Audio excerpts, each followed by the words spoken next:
Well, that was certainly interesting.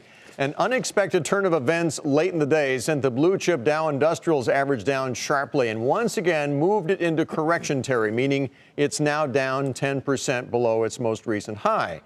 It certainly didn't look like that would happen, though, when the market opened this morning. In fact, for a time, the Dow was up more than 240 points.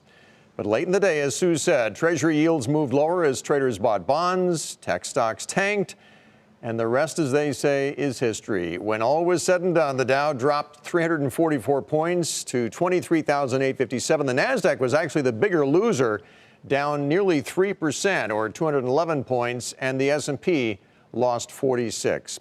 Bob Pisani has more on the surprise sell-off from the New York Stock Exchange.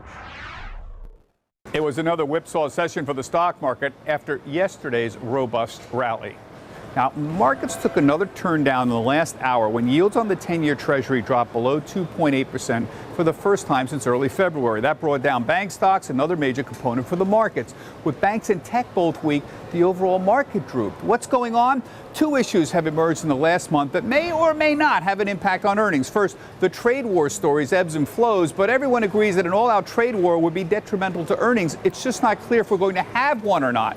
Technology also took a turn for the worse midday amid a whirlwind of bad news. A possible crackdown from the White House on Chinese investments in U.S. tech companies and the recent crisis in social media stocks around Facebook has led many to question whether user engagement and advertising will lessen, not just for Facebook, but for other social media stocks as well as Google.